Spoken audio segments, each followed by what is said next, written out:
Hello to all my people, and if you're watching live, checking us out on YouTube, or listening on your favorite podcast provider, you are most definitely my people. Welcome to another episode of Botched, Bots, and Share Shots. I'm your host, a chef by trade and a mark by choice. I am the Will Gray, and joining me tonight is an independent sensation tearing it up. He is the hot stepper, Macrae Martin. Macrae, how are you, brother? Thanks for coming on and chat about some wrestling. Thank you for having me, Will. This is awesome. I love coming on to podcasts, talking about wrestling and my experience with wrestling and just wrestling. I try to do a very atypical conversation. I don't do a whole lot of the what was your favorite match? What was this? Like I try Mhm. to deep dive a little bit into who you are in the ring. And in order to do that, we've got to have a starting point. I always call it the origin story. What did you remember watching growing up as a kid? Did you watch a lot of wrestling? Did you get into it late at life? When did you become a fan? For me, it was 2011, so I was around 12 years old, and my first memory was my friend Tyler. He had the one of the SmackDown versus Raw video games, and so I started playing that, and I just instantly fell in love. And it was shortly thereafter I discovered that it was on TV. And I remember I got home from hockey, and it was on a Monday. I turned on Raw, and it was the last 5 minutes of the episode, and it was The Rock and John Cena making their match for WrestleMania 28. And then it was called the Core at the time, like Wade Barrett's like new group after Nexus. And then The Rock, they hit the rock bottom, people's elbow, five knuckle shuffle, attitude adjustment. And, from there I became a weekly viewer, and it was awesome. Do you still play a lot of video games now? I try to like when I have, but I have very little downtime because I work in the film industry in Ottawa in Canada, and there's very long days, so like 12 to 14 hour days, Monday through Friday, and then Friday, Saturday, Sunday I'm on the road wrestling. So when I do get the chance to play video games, I'd love to play WWE 2K23. I'm also a big Rocket League fan. Love That's me my some go-to. Rocket League. Yeah. Yeah. All right, so you progressed. You were like, okay, I'm a fan now. This is what I'm going to be into. Eventually, you had to have that conversation with yourself, though. Like, I'm going to do this. This is what I want to do. You didn't, however, kind of do that the same way because you had a dance career, right? Before you got into pro wrestling. How did you translate a dance career into pro wrestling? So, growing up, I was always a huge fan of wrestling, as we just discussed, and I always wanted to be a wrestler. But at the same time, I was also training as a dancer. And when I turned 18, I joined a dance troupe called Culture Shock, which was a professional dance troupe. And I was doing that, and also staying a fan of wrestling. I also just gotten into the independents, so I've discovered C4, which is a local wrestling promotion, which I'm sure we'll talk about at some point. And I just started going to those shows, and it was from there that I started to find out how I could get into professional wrestling. And I discovered a school in Montreal, and I started training there and balanced a professional dance career at the same time, which, like I said, professional dancer turned professional wrestler. I recently left the dance troupe back in 2021 just because with wrestling progressing how it has for me in my career, I just couldn't balance both. So now pro wrestler, no longer pro dancer. But that's okay. That's okay. I'm happy with the decision I made. Looking at your dance background, now that you've gotten in the ring, you've started establishing yourself on the indies. Using that background, and there's a lot of improv in dance, you know what I mean, there's a lot of free flow and freestyle that goes into it, it's that's the beauty in it. It's a great art form. When you get in the ring, do you feel like some of your adaptability in the ring comes from your ability to dance and comes from your background to be able to think on the fly and adjust on the fly? 100%. I think the biggest thing for me that translated from dance to wrestling was the body control and footwork. I think when I started training, I was already light years ahead of everybody just because I knew how to move my body, I knew how to roll, I knew how to bump. I was a break dancer primarily, so yeah, I'm used to throwing myself at the floor at will. Um, and yeah, just the footwork, like they always say, you know, if you take 3 steps for a move, try to make it to 2 steps. And so knowing that, it was very easy for me to adapt into the ring, and just having that also like explosive movement as well. Just because again, like a lot of power moves with breaking, and with wrestling, you got to have that explosiveness with every move that you hit. Um, but yeah, and then going back to what you said about the improv, it's like just having performed on stage, having performed in battles, I've always just had that natural charisma, that natural performance face and body language. And so, when I'm at a show and I'm feeding off the crowd's energy, it feels like I'm back on stage in front of people. When you're in the ring, a lots of things play a part in telling the story that you guys tell. You, your opponent, the ref, the crowd. But one of the big ones is your character work as well. When you're working and you have the character work plus your in-ring style plus you're blending your dance to kind of become Macrae Martin, like how do you do it to tell your story? If that makes any sense. If I did try Well, to explain it. it makes sense. It makes sense. I got what you're saying. I think honestly, because I've been dancing for so long, and it's been a big part of my life. Really, the character that I portray is just me turned up to 11. Which you talk to many wrestlers, they will tell you that it's time to get up. I just heard the alarm. It's time to have an uh, interview. exactly. But if you talk to many wrestlers, you will hear them say that the best wrestling characters are you just turned up to 11. And so I think just when I'm in the ring, it just feels very natural to me to just implement everything that I've learned growing up, everything the way that my like environments brought me up. I think just becomes very natural to me in the ring to portray me. So you're in Canada, right out. You're in Ottawa right now. Canadian independent wrestling has come a long way since Stampede. Mm-hmm. So let's kind of start there. You mentioned C4, some of the other premier promotions that are right now working in Canada. What's the Canadian scene like right now for you? It's very strong. We have a lot of really good wrestlers here. C4 is definitely, I think C4 probably has the most notoriety in terms of Canadian independent promotions. You also have Smash Wrestling, which also is big on Fight Network, and that has some name value to it. IWS in Montreal, which is where I started my training. They just did it's a few months ago now, but IWS versus GCW, which I switched sides. IWS. I'm sorry, I'm wearing the GCW hoodie right now. um, but yeah, and then even on the West Coast too, you got new. Uh, it's Nation Extreme Wrestling. You have Pro 365. So I think across Canada, you have a lot of promotions that have been gaining a lot of steam since things have reopened up with the pandemic. But honestly, the talent pool that we have here is unmatched in my opinion. And I think the biggest setback that we have is just the exposure. And you could argue that's the case with every country outside of America because just again the talent pool in the US is huge as well, and but all the eyes are just on America mainly because WWE is based out of there, AEW is based out of there, Impact, Ring of Honor, all the major North American promotions are based out of the US, and so that's where all the eyes are on, which is why guys like me and my partner Junior Benito, tag team Fresh Air, cheap plug right there.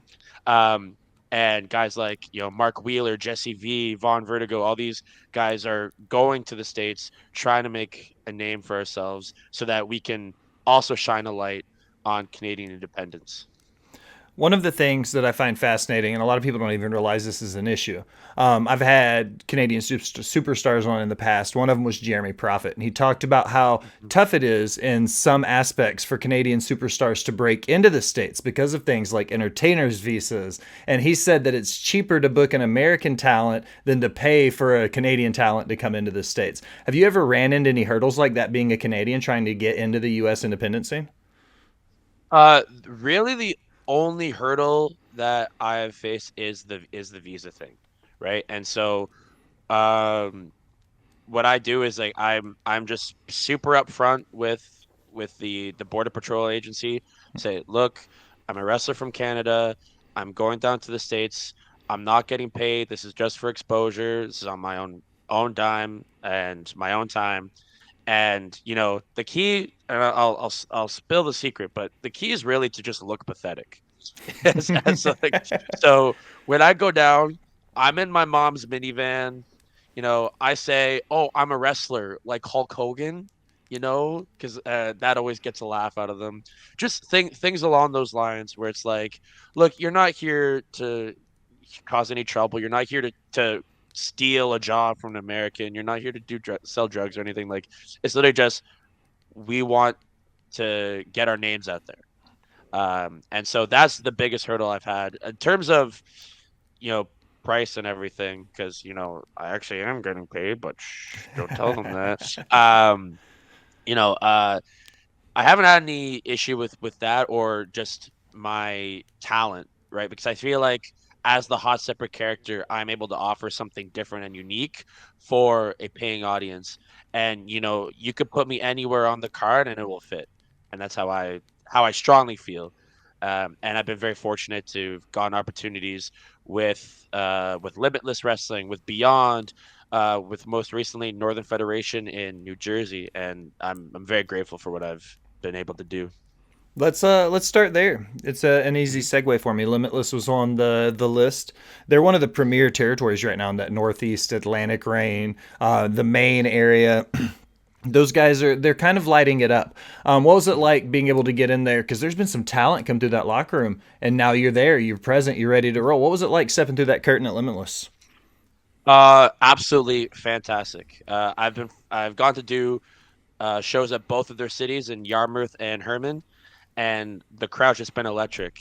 I remember because I had reached out to Limitless saying, "Hey, my name's Macrae. I'm looking to branch out to the U.S. I also have my tag team partner, Junior Benito, and if we can work out something in the future, that'd be great." And they had messaged me like a week before their show in March, and said, "Hey, if you guys want to come down, we have a spot for you against MSP." And we were ecstatic. So, uh, getting to go out there and wrestle MSP, which that was the second time that Junior and I had wrestled them. We'd wrestled them in Canada several months back, and it was awesome that we were able to do it again. And MSP spoke highly of us. The promoter was very impressed, and we got invited back for the next show. And now we're on their banner. We're on their Facebook and Twitter cover photos. I saw that and I was like, "Oh my god, we did it! We made it, guys!" That's how you know you're there when you're on the social medias. Exactly, exactly. So moving down a little bit from Maine, we're going to get into that Massachusetts area. I'm from Tennessee, so I always stretch it out a little bit. You get into that Wrestling Open, the Beyond Wrestling.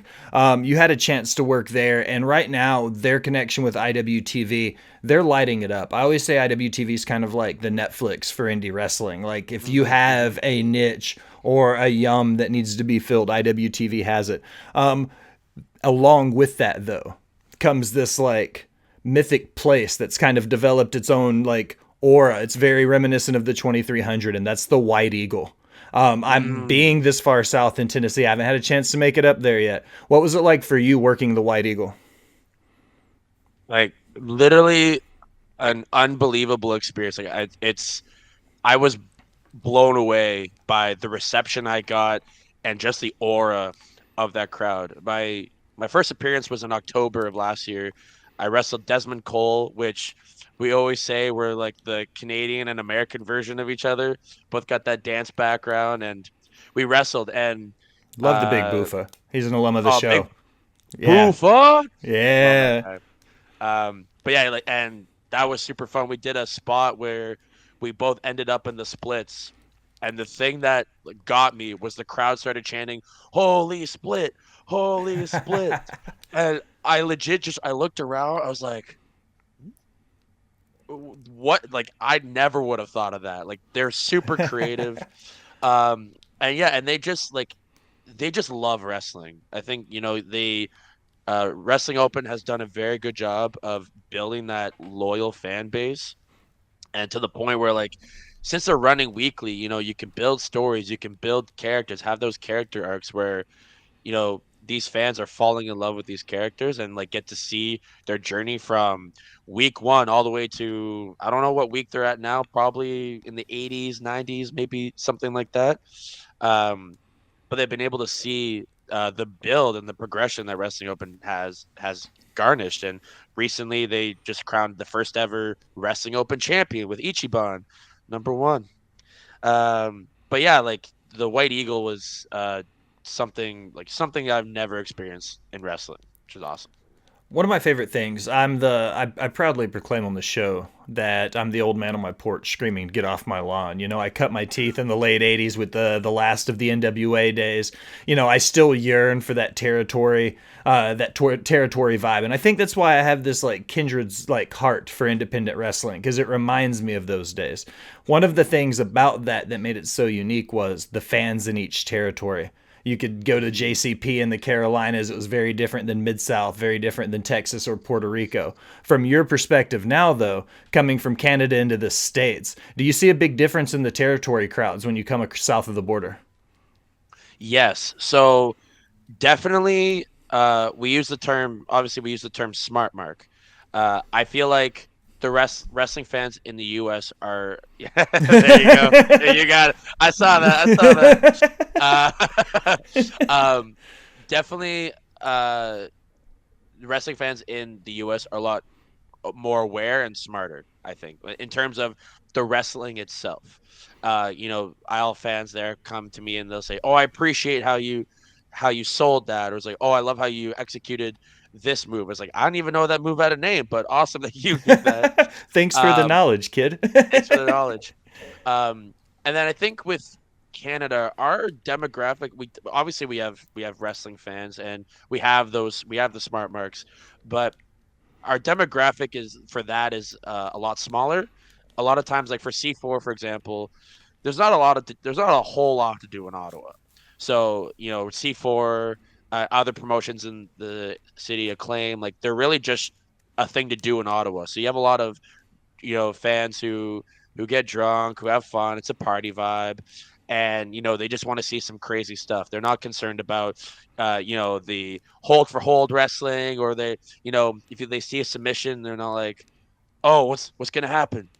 They're not at the edge of their seat. They're just kind of like, oh, that looks like it hurts. Um, so that's kind of like the crowds that we get more of here. Not to say that's a bad thing, but it's a different thing. But that's kind of like the biggest difference. But at the end of the day, every person who I've talked to who say, "Oh, this is my first wrestling show," or is like, "Oh, I'm not really a wrestling fan, but my friend brought me to this, but I had the most fun time." Like that's always the reception that I get. It's I had such a fun time at this wrestling show that I've never would have gone to had my friend not invited me. So you're wearing the sweatshirt. IWF versus GCW also on my list. Mhm. Brett and the boys they come up there to Canada. They give you the call. What was it like stepping in there? Because right now, when you talk about the premier indies, those guys are going worldwide now. They've been all over Canada, Germany, Mhm. Japan. They work with Mexico constantly. The United States. One thing they're known for is going from town to town and bringing up the indie guys and helping get the indie guys over with what they're doing. What was it like working for Brett and GCW? Uh, a game changer. Yeah. I did that on purpose. But no, it Great was. plug. Thank you. um, definitely. Performing for GCW was a bucket list item, and getting the opportunity for Junior Night to wrestle Jordan Oliver and Nick Wayne at the Versus show was incredible. Like that's a match that as soon as that show was announced, I was like, I want that match. Like really, really hope that's the match we get, and lo and behold, we did. And it was super fun to work them, and the crowd too. I was surprised actually how many GCW fans came to Montreal for that show because we had the IWS majority, but I could hear and see those hardcore GCW fans in the crowd, and I was like, oh dang, okay, they crossed the board for this. Like that's super awesome. And same with the Toronto show the following weekend. Is that I was expecting just a lot of Toronto wrestling fans, but we actually had a lot of GCW fans come from the States, which was super cool. And the ship that they run there, They got a tight ship. You know, they're streaming live on Fight, so they got to run a tight ship, stick to your times. You know, it's for TV, and I was just very impressed with this, like the overall production, especially you got some of the best wrestlers in the world, and them coming to Canada and giving a few of us from Ontario, Quebec, like and actually Alberta too, giving us that platform to uh, give us the exposure to the American crowd, to the GCW crowd, was a truly awesome experience. Throughout your career, GCW, you worked a six-man tag. You have a great Yep. successful tag team career. You've also had success as a singles competitor. It's a very different psychology going into each one. How do you keep that mindset straight when you're getting booked as a single star, if you're getting booked as a tag team, if you're getting booked for GCW in a six-man tag? How do you keep it straight day over day? That's a good question. I think it depends on the day. I think I started my career as a singles wrestler and started establishing a name for myself. It's only more in 2021 to now that I started to branch into the tag team aura, and that was definitely it was definitely a learning curve, right? The tag team psychology versus a single psychology is very, very different. Um, but the thing that I enjoy the most is just it feels like it always feels like two completely different vibes. For me and Junior, for example, as Fresh Air, we just have like a fun time. We're there to entertain the crowd. We come out to jump around by House of Pain. Great We're song. wearing like right. We have the Run DMC look. We're just getting the crowd hyped up. But then when push comes to shove, we got them high spots for you because we know it's all about the high spots right now. But no, it's fun. Just like, and we have a natural chemistry, and we're fortunate also to be under the learning tree of Evil Uno and Stu Grayson, arguably one of the best tag teams in the world. And so they've been a very big help on figuring out how to find our voice and to figure out the tag psychology. Um, but yeah, so like I find though with comparing singles and tags, like it's still me. Like again, like Fresh Air, I'm still me as the hot stepper. I'm still me, and it's cool that I can kind of keep those still correlated, where it feels like I'm maintaining the integrity of my character. But it just, I don't know. I love both. I love both. They're just so much. They're just so much fun. And you ask me to do tag, more than happy. You ask me to do singles, more than happy. Having a chance to pick the brains of somebody like an Evil Luno and a Stu Grayson, I've always heard everybody say how important it is to go to the vets, go to the guys who've made a living doing it, and ask them, what's it like having somebody like that kind of in your back pocket, so to speak, that you can just go to when needed? It's it's very, I very grateful for it. It's very valuable to just have two guys who built their name on the independents, and despite having the adversity of being flagged and banned from the US, still found a way to make it, and now they're on worldwide television every single week. It's and the thing that I appreciate the most is that they really care about us. They're like, like we're a family, right? So we will always have your back. But obviously that comes with a price of like, you know, every time you go to a show, you are representing us, right? So like, because we trained you, you're our boys, and we will always shoot for you. But if you turn your back on us, or do something that doesn't match our morals, we won't, right? And so, but at the end of the day, it's like I treat them like they're our mentors. It's just always good to have them. And it's what's also nice is that they see the work that we've put in, and them saying how proud they are of us is also very heartwarming, and just I'm happy to know that we're making them proud as their students. Now, you've had a little bit of time, though. You've built your career, you've established yourself. We've talked about it. If you've had that chance, though, to go back night one, match one, day one, and talk to rookie Macrae, rookie hot stepper, what advice do you give that man today, sitting here, that you would give him day one, night one? Don't take yourself too seriously. And that's something that I tell a lot of people. I remember the my very first match, I was less than 2 months of training, and the I remember, like, I forgot to do this spot, or like, I my drop kick looked awful, and like I was super, like, I was depressed about it. And everyone had to kind of come to me as like, look, for your very first match, you did fantastic, and it's only going to go up from here. And like, you look at the names on the biggest stage, they mess up sometimes too. They forget spots, and they still go to the locker room, they get undressed, they go to the hotel room just to do it the next week. And so that's what I've kind of learned too. It was like, if you mess up, oh well, like, sure, it's gonna sting for a little bit, but then the next day you're gonna be like, eh, whatever. You're gonna have a great match, like, right, like on a Saturday you mess up, but then Sunday you have a great match. So that's what I always say too, and also have fun with it. Like, I think too, for me, when I first started, obviously dancing characters kind of get pigeonholed into the role of the comedy wrestler. And for me personally, that's not what attracted me to wrestling. For me, it was the the competitiveness, the fight aspect, the back and forth. Like, that's what really attracted me to wrestling. And so kind of getting pigeonholed into that spot was a little bit disheartening, just because I wanted to show that, hey, dancers are the best athletes in the world. And you have one right here, and I can go with anybody that you put me in the ring with. Um, but then as I got along in my career, I realized, like, I can still be the entertainer and, like, have fun with it and be funny.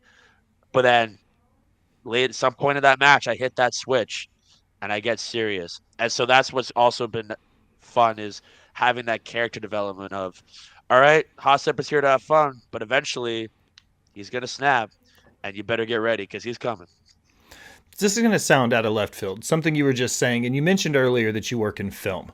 I had somebody very recently bring this to my attention, and he kind of mentioned it. We were actually at a show, we were running production, shooting a show, and he and I were discussing just kind of pro wrestling. He wasn't initially a fan, but he came from a film background and transitioned into wrestling. He said when he first genuinely appreciated pro wrestling from an outsider's perspective, he noticed how intense the the character acting for a pro wrestler was. He likened it to a what would you call it? I guess a character actor, somebody who like dives straight into being that one specific role their entire Mm-hmm. life. Mm-hmm. Do you see any parallels with that in film and being a wrestler, having a background in film? Ooh, that's a good question. You know, I, I'm you trying to know what, remember the the exact term he used for it. there is method acting. I think Method that's actor. probably There it the, is. That's exactly what he yeah, used. a method actor. Yeah, I think I'm gonna relate it not to necessarily the character, but just kind of an entertainers overall.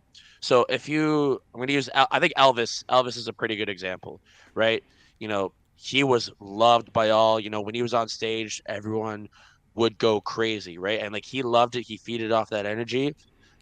But outside of that, you know, he didn't have much. And so there's where the depression came in. That's where the drug problem came in. And that's what led to, his early death, unfortunately, just because, just he loved that high so much of performing, that when he didn't feel that, he was just sad. And that's what led to him abusing drugs. And I think with wrestling and wrestlers, it's always good to have something outside of that, right? Because when you're performing, you get this huge adrenaline high. The crowd is cheering you on. You're loving it. You're feeding off of it. And sometimes, like, the adrenaline high is it's so powerful that, coming down from that, like, it can be pretty drastic. And then you add on top of that, like, oh, now your body's in a lot of pain because you've just been taking all those bumps, and now you're like, oh, but now you got to go to work and, like, live a normal life. And so sometimes it's sometimes hard when you go from that to a normal life, that you're like, some people on like there's been notable cases of falling into those same patterns as Elvis. I'm using Elvis because I just watched the Elvis movie and it was beautiful. Um, but so I always say to people like find something outside of wrestling that makes you happy. Like for me, I love film. Like my mom worked in film, so I grew up on film sets, so it's what I know and I really enjoy it. I also like to meet up with friends and do dance battles or like dance freestyle circles and things like that. Just because if you focus so much on wrestling that that's all your life becomes, then your life won't be as fulfilling and it'll be much harder to get through just get through life. All right. We've covered a lot of ground, but I can't let you off the hook. I always close with 5 random questions that usually have All right. nothing to do with wrestling. I got yours queued up. You ready? All right, give me them five, baby. Lots of food questions for you. First one, though. What's your favorite movie? Ooh, ooh, favorite movie.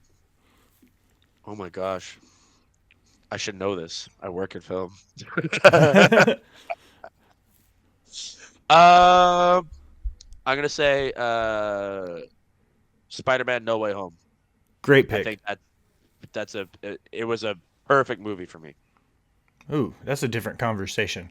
The P word Yeah. is a big word to bring in when it comes to movies. So to say it's It's perfect. and you know what? It's all about perspective. For me, 100%. Yeah. I think it was perfect. I would also argue that with Endgame. I thought Endgame was perfect. I can And agree with that. and if you argue you want to argue that, that's okay. It's everyone has their own opinion, but for me, that's mine. Question number 2. Do you think a hot dog is a sandwich? Wow. Ooh.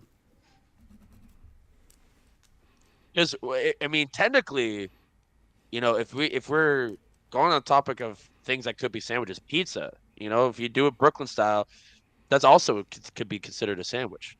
But a hot dog, I'm gonna say yes. I'm gonna say a hot dog is a sandwich. All right. Question number 3. If you have to make a choice, you can only have one the rest of your life, tacos or cheeseburgers? Cheeseburgers. Yeah, always a cheeseburger for me. Oh, cheeseburgers. One of my favorite stories is when the guys are on the road. So, question number 4. When you're on the road between shows, what's your go to fast food stop? Unfortunately, it's usually McDonald's because that's the only one that's open. If I could have my choice, though, I would probably say Wendy's. Wendy's, I'm a big Wendy's guy. Wendy's has the best fast food cheeseburger, in my opinion. I agree, hands down, 100%. And people also like talk shit about the fries. I actually like the fries. I think they're pretty good. They're not the best fries, but the quality of burger compared to other place makes the fries worth it. You got it. Question number 5, last one. What is your least favorite food? Ooh, The one you're just this actually never going to order. You're this never is a going to good eat it. question. This is a good question because I grew up not a picky eater. Like I always ate what's on my plate. I don't want to use allergies as like a cop out because I'm allergic to fish, so I can't have fish. But like something that I knowingly I can. You know what? Peas. I don't know why. I'm just not a big peas guy. Green peas? Something just Oh, green yeah. peas. Mm-mm. Just I don't know. Just like I'll do Brussels sprouts all day, but green peas it just doesn't hit right. Chef by trade and mark by choice. That's a gimmick that I used in my intro, but it's actual true. I was 15 years as an executive chef before I got into journalism.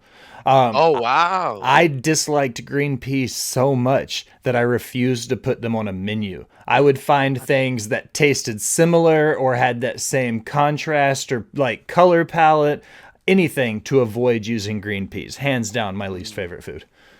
Okay, I you know what? Now that I have the opinion of an executive chef backing me up, I feel great about my answer. 100% peas can go to hell.